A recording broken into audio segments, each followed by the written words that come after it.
Hello, I'm Edgar Wright, and we are here at the stunt stage of Scott Pilgrim versus the World.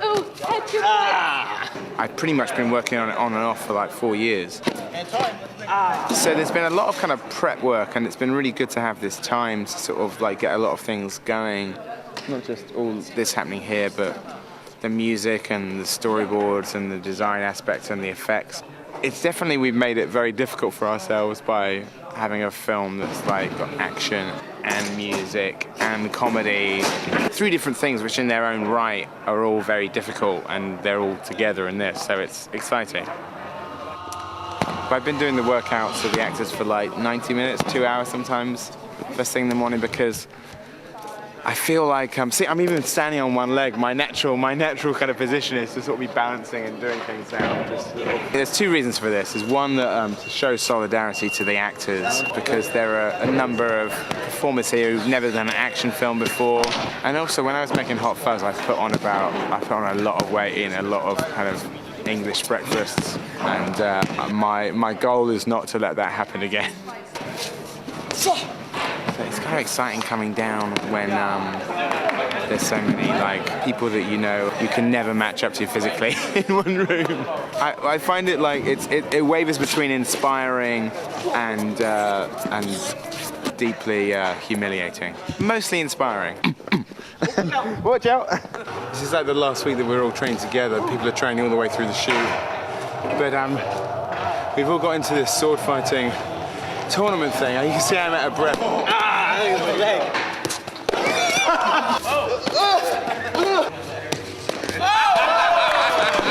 Oh, sorry, dude. Are you okay? It's been great shooting little bits and bobs and recording the music, and in some cases just shooting a scene. We shot a scene with Chris Evans already, but it'd be great to finally get started. The idea, like sort of as we did on my last film, Hot Fuzz, is we'll try and keep you updated once a week with blogs. I may not always be the narrator, and you'll probably see me getting more and more kind of haggard throughout the shoot. Usually, like, I grow a set beard. But when I was a younger director, I used to grow a beard to kind of like summon up some kind of authority, hairy authority. So I would grow a beard to make myself look older, so that people didn't think I was the runner. Now I'm the oldest. I'm older than all of the cast, and so now I think I'm going to have to shave every day. I'm not going to grow a beard, because I have to look sort of as halfway youthful as the cast. It's the first time that's ever happened, is that every single actor in the film is younger than me. But it's a nice feeling, because they're all great. They're great kids. I'm afraid I have to go now, because I really have some important stretching to do. As I've discovered, you must always stretch after a workout, otherwise it will kill you later on. So if I do not stretch out my quads, I will die later. Goodbye.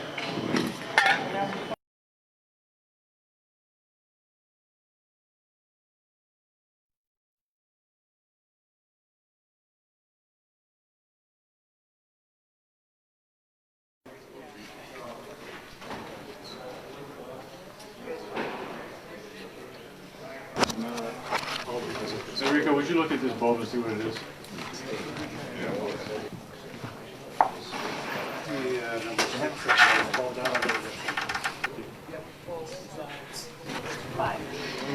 So this morning, I've been doing this photo blog throughout the whole production, and this morning I decided to take a picture at 8 o'clock in the morning of the crew, so then we can contrast it, see their happy smiling faces at 8 o'clock in the morning on the first day of the shoot, compared to whatever time we wrap on the last day of the shoot. So here's the first one. So we should see how kind of like what the expressions are at the very end. I'm going to say sort of very similar. Maybe some people, you know, we'll see who's left. It'd be interesting to see when and where we end up with this one. Well, it's great to do the kind of the Stills apartment and Wallace's apartment are like the sort of the backbone of the entire story. So it's really nice to get that stuff done first. It's really useful for the actors. So, yeah, no, it's cool. And exciting to be getting going on the first day. I know. Finally. It's good. It's really good. No, I'm excited. All right, folks, let's get ready to shoot, please. Everybody be aware I'm going to say go instead of action. Sound speed. Decided on this film, and we're having a discussion when we did the test last year, that with action films, it's kind of good to have a much more like a much more deliberate, definite word that's just one syllable. So go. You see any of my amateur films, there's one on the Hot Fuzz DVD. You can hear me saying go, go, and go, go, go, and go, and go, and go. Okay, and go. So how's it going now you've finally started shooting? It's good. A lot of saltine cracker eating. But other than that, it's been all right. Swallow them, dude. Oh my god, mini egg! Dude, you got 20 seconds to swallow all that. How's it going on the first day then? It's awesome. It's really cool. I've never played Zelda before. I think everybody else has, but So you think you're going to be good at it by the time? maybe. That would be cool. I'd like to beat it. I got 4 months to beat it. So I figure I probably will. How's it working out with Edgar so far? It's great. It's fun. I've known Edgar for a while now, so it's kind of it's strange to be in like the director-actor phase finally, you know. But it's really cool because we've been talking about the character for so long. It's like you have a shorthand of like, okay, you know, give this look, you know, look number 2. It was really cool, and I mean, I love it. I love it. I love it. I went home and I just was like, I cannot wait to come back again tomorrow. And we have what, another like 89 days?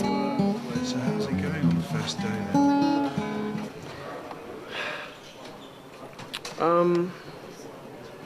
I don't want to use the word poorly. So what's basically a synonym for poorly?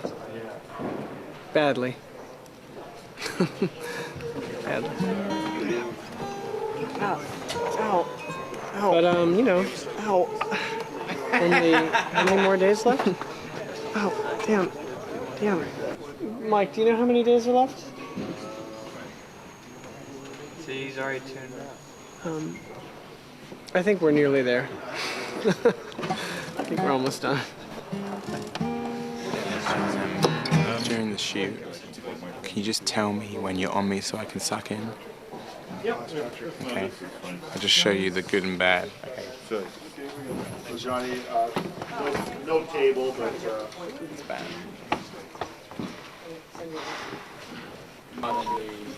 Jim, you're on the other side.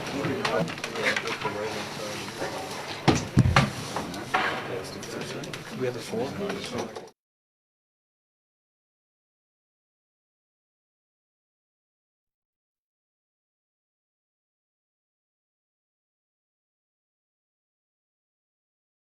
Rolling, hold the work, please. Rolling, hold the work, please. Rolling, hold the work, please. This is our first week on location. What's great is a lot of the locations that we're shooting in are places that Brian Lee O'Malley, the creator of Scott Pilgrim, used as photographic reference. So these are the real places that some of the drawings are based on. How's the cast bearing up now that we're in the great outdoors? Oh, well, I think that psychosomatically we're all a bit chillier than it really is outside because of the snow. But they're all troopers. In fact, we laid out silk long underwear for them all, and most of them opted not to wear it. I'm actually plugged in right now. Just keeping my head warm. Is it normally like this at this time of year? Yeah. I think all the snow we're putting on the ground is making it feel colder. It's pretty cold, but then fake snow also creates... I'm just running back to get my boots. The first thing I thought is I was thinking, oh shit, I didn't put like the proper boots on because it's not snowing today, but we just made it snow, so it's our own silly fault, so I'm gonna put some proper shoes on. Well, I think, July, we'll be able to take our sweaters off. All clear, back to work. Thank you, guys. All clear, back to work. Thank you.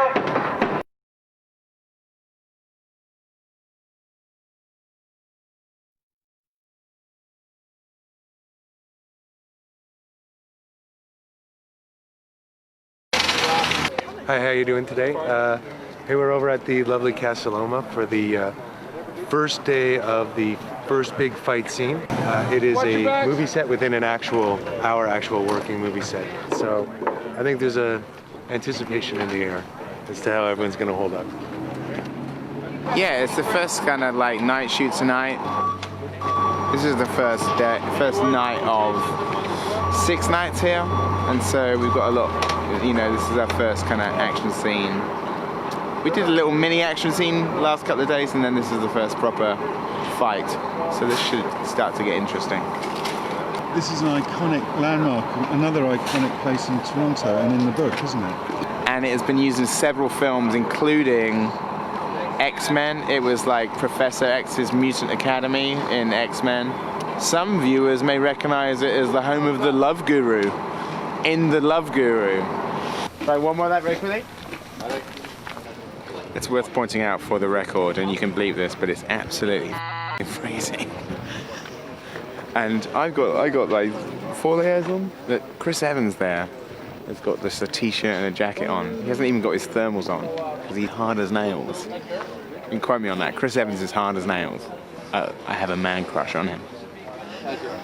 I trapped a nerve in my neck, so I was in an agony today, and I was thinking, well, we've got actors and stunt people who are doing all sorts of very strenuous physical activity, and I pulled a muscle just trying to get out of bed, which is not good. But it was really good tonight, actually. Even though I was in significant pain, we shot a lot of stuff. It looked really good. Everybody was great. But now it's 6:30 in the morning, and it's way too early for blogging.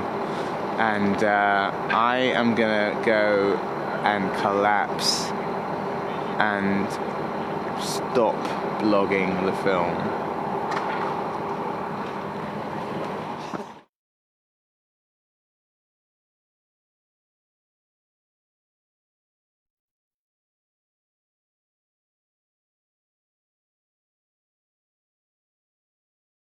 And go! And go! And go! We've been shooting in Brian Lee O'Malley's old stomping ground, which is where he took a lot of the photographs which kind of inspired the artwork for the book. Today we're on Alberta Ave in Toronto, which is Scott Pilgrim and Wallace's apartment location. I wrote first that they lived in some kind of hole in the wall. They used to live right around the corner from here, and it's literally a hole in the wall, as you might see. The reality, when we actually got to the location, we actually saw inside, I can reveal to Brian possibly, as well as all the Scott Pilgrim fans, that it was full of toilets. Really? Yeah, it had a bunch of kind of porcelain toilets inside. That was what was inside that door. No Wallace. It's like treasure. Yeah, it was like toilet. It was, if they were kind of like toilet pirates, that would be their booty. This is another one of the locations that Brian drew or took a photo of for photographic reference for his book during various ambling walks, taking lots of photographs. This is the reference for the book, so you see the angle that we've set up is exactly as it is on the page. It's a very nice house, this. It's very sort of, got a bit of Hansel and Gretel feel to it. It's actually made out of gingerbread, this house. But the owners are not witches.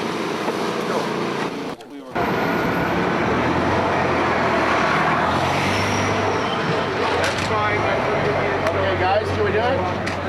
We're at the Goodwill on St. Clair. A shirt or a jacket? I can be comfortable in this material. Look at this thing. This one is pretty amazing too. It's so heavy that it's $4.99 and up. Come on, you cannot go wrong.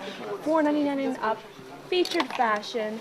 Here we go. Throw it on. Bada bang, bada boom. Add a belt, accessorize one of these. You're good to go. Hottest chick on the street, right here. Nice chow. Sonic Boom record store. How faithful to the books are we being in the film? In some cases we're being exceptionally faithful, verbatim, and key kind of frames of the artwork. And then the other parts of it are all very much in the spirit of the book. So there are some sort of locations that feature in the books that aren't in the film for various reasons, be it logistically or just in terms of the adaptation.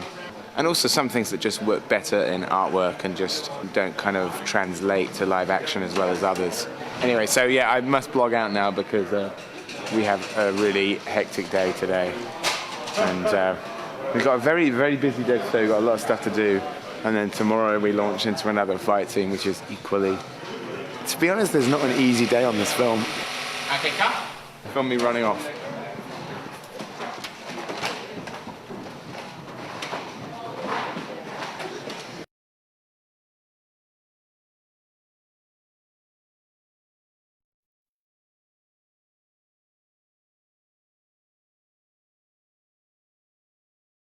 What's going on? Well, we're here at a place in the film where a fight happens. So you're gonna send the cast back. I gotta go, I'm sorry. First shot. Mike, yeah. Let's start shooting. We are in the after party warehouse. We're getting ready to shoot the big fight, Roxy fight, this week and next week. And yeah, I'm a bit scared, but I'm excited. It's going to be really fun. Path up, path. It's just a very kind of intense sequence, both on there's a lot of dialogue and a lot of action. And bam! Mary Elizabeth Winstead and Mae Whitman have both been doing wonders in their part. Not only are they brilliant actresses, but they've been brilliant in terms of the physical demands of the role. But we started training obviously for like, 3 months before we started shooting, and then I've been training on weekends and stuff to get ready for it recently, get back into it, so we're ready. 3, 2, 1, go! And obviously we've been working with our stunt coordinator, Brad Allen, and his amazing team. And Bill is a master at shooting these action scenes as well. Can we see one more time? So I'm very kind of privileged to be surrounded by all these professionals. How are they doing? Good. It's pretty good, yeah. We're very happy with them. 3, 2, 1, go! Well, this is the first big scene that we've had with a lot of extras. A lot of them were either fans of the comic book or Edgar. We've got partygoers, insider snobs, trendy gossipers, and industry wannabes.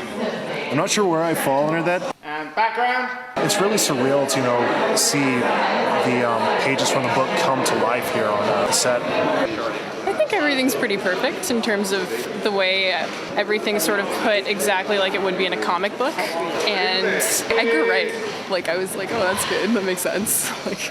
This all makes perfect sense. Yeah, I haven't really fraternized with any of the extras. I barely have a chance to talk to my actors most days. If I've ever blanked anybody, be it a fan, a crew member, or a family member, it's just because I'm concentrating, and I can only apologize for my concentrating face. I'm watching the fight. Have you done a lot of fighting in films? Yeah. What do you pretty much all I do is fight in films. And what do you reckon about this one?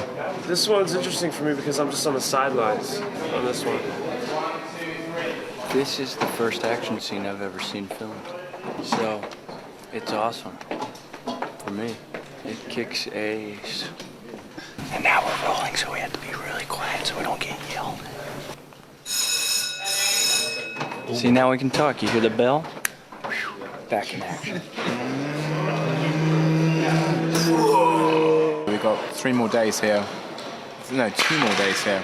So we got our work cut out for us to finish it. It's very ambitious. There's an enormous amount of shots, but it's been really good. So I think I've never been happier.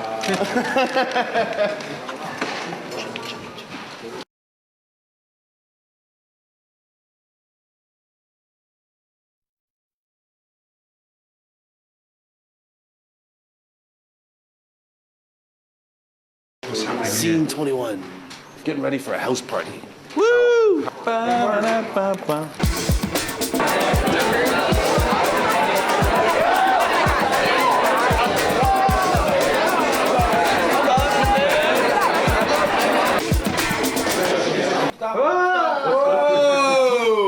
we all set for a 3-day party then? Yeah! My whole life is a 3-day party. We've just been shooting Julie's party scene, so this is actually a house party. So we've taken a university house and turned it into Julie's house. It's a frat house. So this is the beta house for University of Toronto, and there are 22 students that live here. It is a gorgeous looking house, but when you get 22 kids living in it, it turns into something else. They have initiations and all kinds of stuff. And then you all live together. Yeah. And then you all live together in a house And it's drink messy. every night. It's messy and it's smelly. and there's always girls there. If I were there. You know that this is the actual couch. This couch belongs to the fraternity. There's no question in my mind that that's one of the filthiest couches in Toronto. The guys who are in this frat house have all been relocated elsewhere for the 3 days of filming.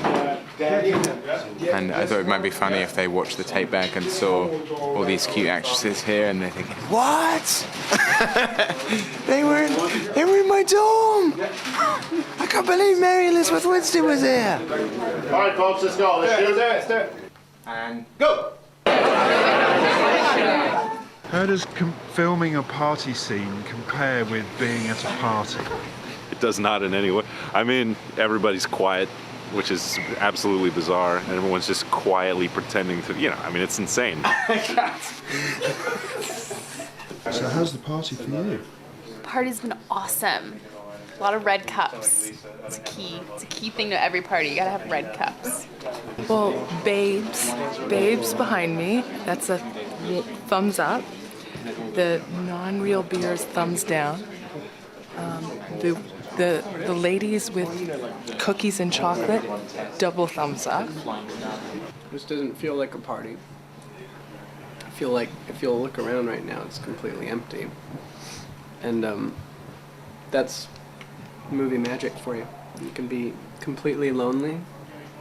Not that this is lonely, guys. I didn't mean that.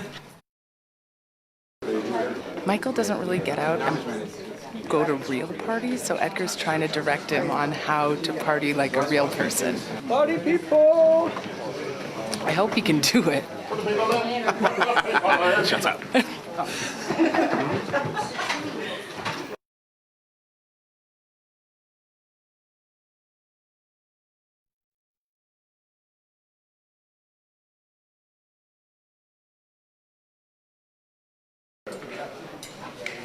Welcome to this week's vlog, live from the Rocket Club. Hit it.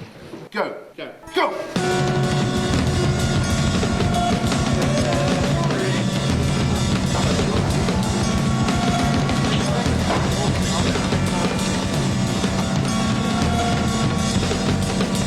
Hey, man. Well, this is the first scene in the film where Sex Bomb play in a music venue and they're playing in the Rocket. Yeah, no, it'll be fine. Sorry. Yeah, it will be fine. It's now a club, but it used to be a rock club, which Brian Lee O'Malley actually played in. One of his bands that I think Imperial Otter maybe is the band that played there. And I said, girl, please keep your eyes on the prize. We're here to shoot a movie. We're here to have some fun, hon. I've been backstage actually with my roommate's band. I set up there. I was their guitar tech for one show before I came here to Toronto. I haven't been backstage in many. I imagine though if like people came back here they would scribble on the wall. I think that's accurate to what I imagine. I want to write something on it. Charlie Mark. Marker. And this scene is Sex Bomb kind of playing in a battle of the bands with another band called Crash and the Boys. Crash and the Toys is what we like to call them. I heard they got an 8-year-old in their band. So how would you describe Crash and the Boys' music then, Eric? All right, here we go. Pretty epic. We got a lot of punch. Sexy, short-wearing bass player. And lovely Abigail here. We got everything. They don't understand Sex Bomb yet. With the bomb. Ba-bomb. Chris? And you good? Yeah. Yeah, young Chris Murphy from Sloan. There's lots of references to Sloan in the books, and you see in some of the books people have Sloan t-shirts. So what better man to kind of be our music coach for all the actors and general Mr. Rock vibes than Chris Murphy. Yeah. They're getting along well. We did a lot of rehearsing a month or more ago. Okay, stand by, everyone. But you know, we saw some rushes last night. Am I allowed to say that? Yeah. And there were some of the music stuff, and I thought it looked pretty good.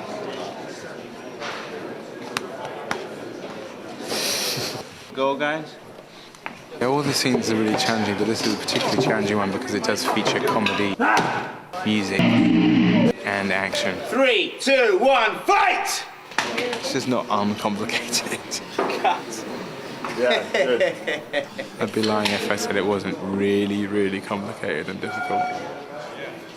But it looks great. It's kind of scary, right? Make sure you watch the guitar head, dude. All right, let's go. Block off. Look at that. He's right in the line of fire. Here we go.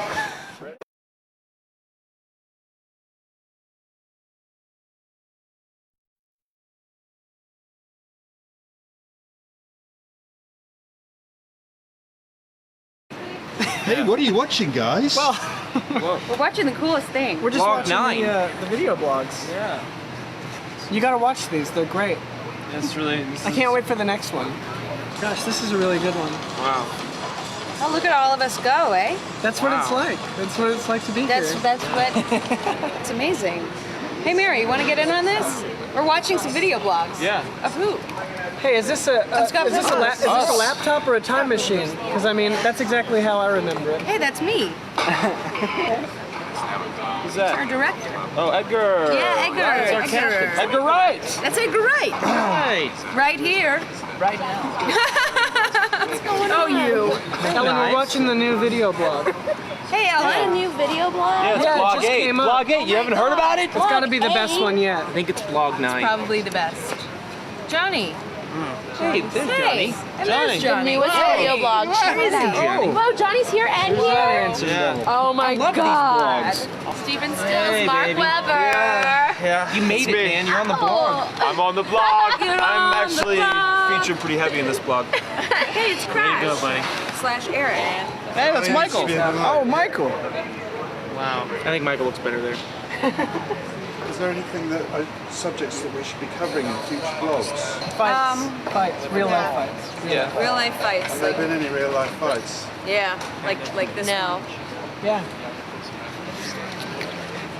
Oh, that's the most adorable fight ever.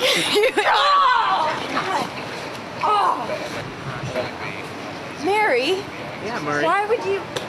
It won't happen again. So I'm going to go off and edit the new blog now. So do you want to say goodbye to the blog and then I can go off and edit it? Yeah. Goodbye, Bye, blog. We'll see you soon. Bye, blog. See you soon, blog. Bye, blog. See you soon, blog. Bye, blog. Bye, blog.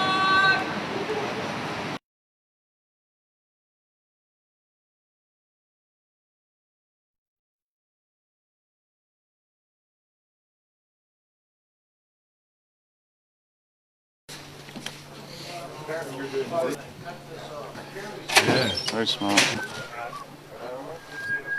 Half marker? We're shooting Knives, bedroom and bathroom, and Ramona's apartment this week. Basically, we've been doing kind of like the big fight scenes, and in between, we tried to have a little buffer of having some smaller, more intimate scenes in between the craziness. And go. This is Knives' bedroom. It's not exactly put together. We kind of like broke it all up so that we could, stick the camera in different angles so we can get some really cool shots. This is her I Heart Scott shrine. Well, Ellen Wong has provided a lot of her own photos for Knives. Oh God. This is Knives at age 6, I think. I did a lot of reading before I go to bed. I mean, I have to. That's how I can be an A+ student. A book like this can really seriously get you to the next level. These are betta fish, also known as the Siamese fighting fish, I believe. I don't know, I just felt like Knives needed something a little bit badass in her room, you know what I mean? The art department just did such a great job with just all the sets. Attention to detail was insane. Oh. Oh, hey. There's a Scott. Don't mind me. We are in Ramona Flowers' living area and kitchen. Guys, I'm trying to rest. We are in her kitchen. Oh, well, we have her tea collection. She's a big tea drinker. What a tease. What a tease! It's her massive record collection. She's a big music fan. Well, she's a pretty cool chick, I think. You know, she's lived in New York. She'd probably be the kind of girl that if I was trying to chat her up, I'd try and bluff, knowing Sonic Youth better than I do. I'd probably pretend that I was a big fan of Goo when in reality I'd only heard it once. Sonic Youth. We've got one of those records up there. Woo! But I really feel like I could live in here. It's so comfortable and real feeling and authentic, and the walls feel real and the floors feel real. It's really, I've never seen anything like it. It did an unbelievable job. Something seems to have happened here. There's probably a story behind that. I don't really know it. I wish I could plug both of my ears, but I have this banana in my hand, so I can only plug one. Just keep it down a bit. Yeah, chopping up knives they're taking the knives to Knives' apartment immediately. Go right past the outside of the studio. It seems such a shame to trash the set so quickly. We barely shot in here and it's already being ripped asunder. Copping such an attitude today. I'm just feeling feisty today, I don't know why. I'm just tired of sucking up to everyone. Tired of being picked on. Alright, let's not do this again, Michael. Michael!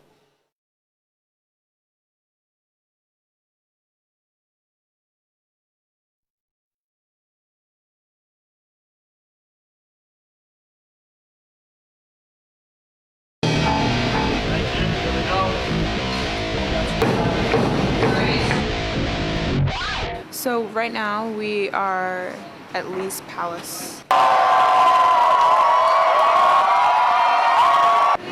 We're doing scenes this week with The Clash at Demon Head, which is Brie Larson, Tennessee Thomas, and Brandon Routh. How are you enjoying the whole rock star thing? It's pretty cool, actually. I've been in marching band, jazz band, concert band, but never a rock band. So it's a different experience. And it was like being kind of in a rock band. It was pretty sweet. I think we had about 400 extras here, and I will say that it was one of the most nerve-wracking things I've ever done in my life. I would have peed my pants a little bit if I wasn't wearing white pants. How did the Clash of Demon Head get their name? Interesting story. We discovered from Mr. Brian Lee O'Malley that the Clash of Demon Head was actually a video game, and not only is it a video game, but it was the first video game he ever got. So huge significance. We are the best band in the world in the movie, basically. Look at that! I'm so cool! We can see the Clash of Demon Head has multiple t-shirts, underwater motor scooter, rucksack kickback, the remixes. This was when they got crazy. Posters, you can see the posters here for sale. So many of these t-shirts, the lovely Envy Adams, and then poor little Sex Bomb CD. That's all they have. Clash of Demon Head. Our new album drops when the movie drops. Buy it now. Buy it, listen to our new single, Stop Calling Me.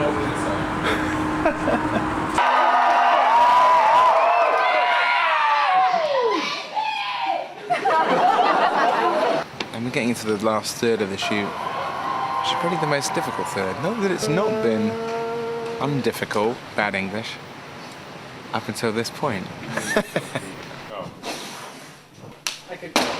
It's all so complicated. I should be far too busy. 3, 2, 1, boom! I can only talk to you for like 5 minutes a week because it's 5 minutes that I should be concentrating on the film. Oh, wow.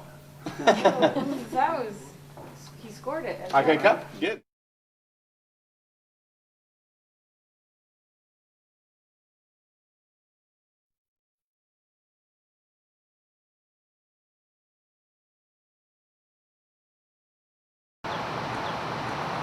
Hello there, this is Edgar Wright in sunny Toronto.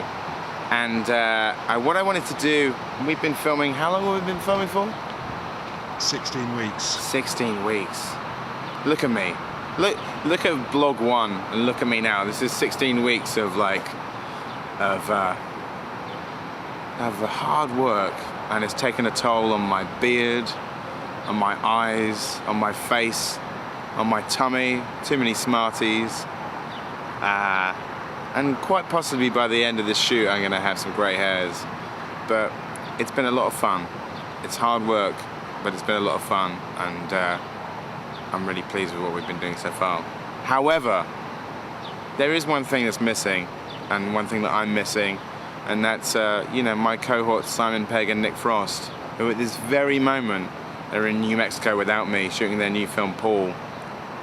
So what I wanted to do, just to show kind of, show that there is still a bond between the three of us that will never go away. That what I wanted to do is do the ultimate in blogging, and that's blog between different countries. I wanted to do a meta blog. How can we possibly connect the Scott Pilgrim blogs and the Paul blogs? And this is what we came up with. This. What I'm going to do now, with the magic of cinema, is throw this frisbee to New Mexico.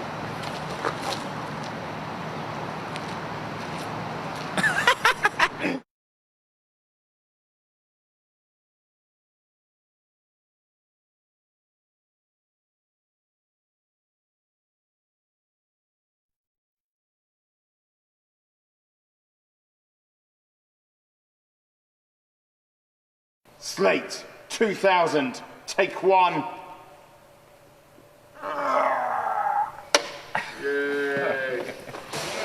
And what day of the shoot is it? 87? I have no idea. It's certainly the longest shoot I've ever been on. Scott Pilgrim! At the end of the film, we're going to have to amp it up, and we're in our last kind of stretch of the shooting, and it's the most challenging stuff. So it's very sort of technical and tricky, just because of the nature of the amazing set, which Marcus Rowland, our production designer genius, came up with, and it's suitably epic. And basically, it's the stage for one of the big fights in the film. What we're sitting on here is a pyramid, which it sounded like a cool idea at the time, and will be a cool kind of thing to witness. But the actual practicality of it is quite difficult. It literally puts this fight scene on a different level. Literally, on a different level. It's such a big ensemble in this film, and some people are here the entire time. Michael, Mary, Alison, Johnny, Ellen, Mark. It's a little bit weird. It's a bit surreal because it feels like it's Groundhog Day kind of every day, because we're doing this, on this same pyramid and the same place, and long hours, and never really quite feel like you ever leave. But it's been great. I mean, it looks amazing, which is an awesome reward for all of the craziness that we've been through. 3, 2, 1, go! You haven't got away completely unscathed, have you? No. Check these guys out. I call them my badges. I've got a couple scrapes here. See that? It's actually better. You should have seen them yesterday when they were bleeding a little more. And I got this really cool bruise. It's been there for a couple of days. I think they're cool. And then, the other people who come in and out of it, sort of, people come into our life and out again. You missed this! We've had the lovely Jason Schwartzman in here. He plays the part of Gideon Graves. Where am I? Tell me where I am. It was a great guy to have around at this stage when everybody's really tired, because he's only just got here, and so he's got kind of like the energy of Tigger. That's good.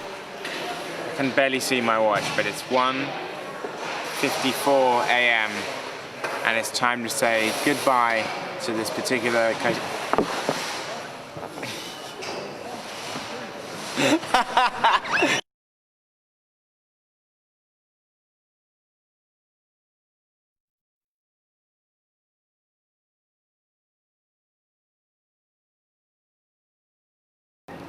What sort of things do you do when you're not acting?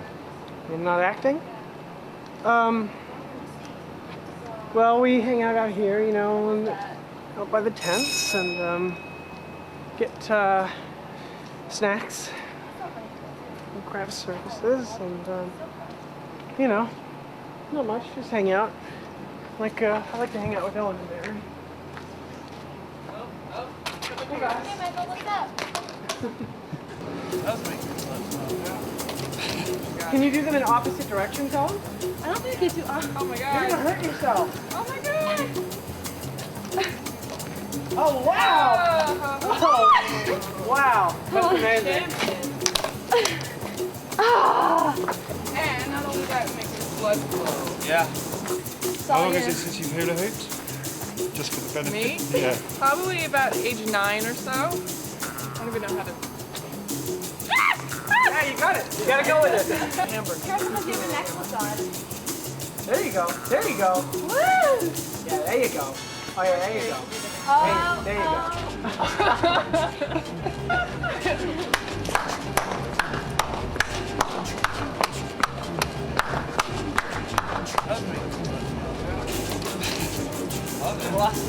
Oh, you're doing it, Allison. Yeah. Yeah. Yeah, find the rhythm of the hoop. Find the rhythm of the hoop. Now I have to try to run. Run.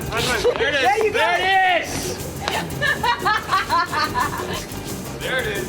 There it is. Oh, you got it. Oh yeah. Oh yeah. There it is. That's the 9th circle. Right there. I made it over to you. I made it over. I get it. Got it, Michael. You got it. No, There it is.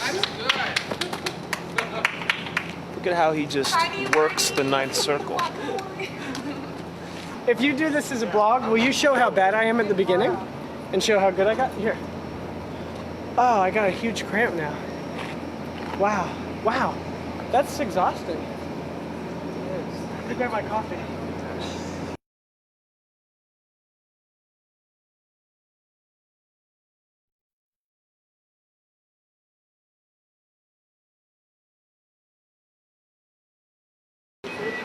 So we're here. This is another concert venue set, and this scene is Sex Bomb kind of playing in a battle of the bands with another band called the Catty and Aggie Twins, Ken and Kyle. Are you ready? I'm ready! Are you ready? Ready! No! Ready, ready, ready, ready, ready, ready, ready. What are you going to do? Play some rock music. We've got the Sato twins, Shota and Keita, who are from Japan, and they're very sort of popular kind of actors and celebrities because they not only do they actors, but they're also presenters on a show called King's Brunch, which me and Simon Pegg appeared on when we were in Tokyo doing press for Hot Fuzz. So they've come all the way from Japan. Alphamore? All the scenes are really challenging, but this is a particularly challenging one because it does feature comedy, music, and action. It's nice for the Sex Bomb's last proper song in the film that they get to really go crazy. And Alison, Mark, and Michael have all really thrown themselves into it. I'm getting cramps. My ears are ringing. What? I say my ears are ringing right now. My ear is now sore, physically sore.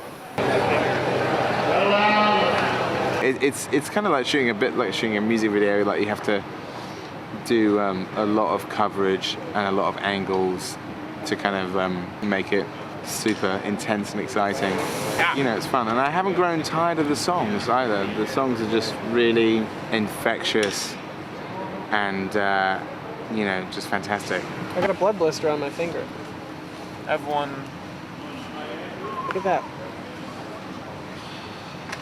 It's painful. It's extremely painful.